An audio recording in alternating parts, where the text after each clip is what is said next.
Welcome to Kenton Teaches. Enjoy the video. You start by preparing the Quest 3 and tools so the app can run. First, enable developer mode in the Meta mobile app and sign into the same account you use on headset. This lets you sideload apps. Once done, install CX File Explorer via the APK or store. The reason is permissions. CX needs file access.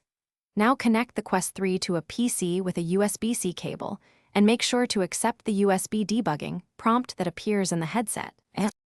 You now focus on navigating and managing files inside CX. Open the app and grant storage and media permissions so it can read headset files.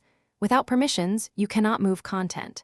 Then use the local tab to access internal storage and the network tab to connect to PC SFTP or SMB shares.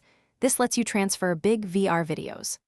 Once connected, drag and drop or use copy-paste to move files, and organize into clear folders like VR or screenshots to keep content accessible.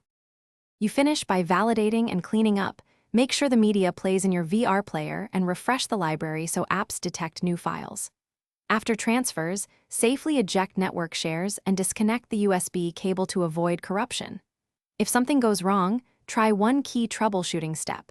Toggle storage permissions for CX and restart the headset. This resolves most visibility and permission problems.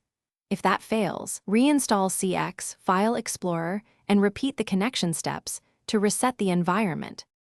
Thanks for watching. Please subscribe if this video was helpful.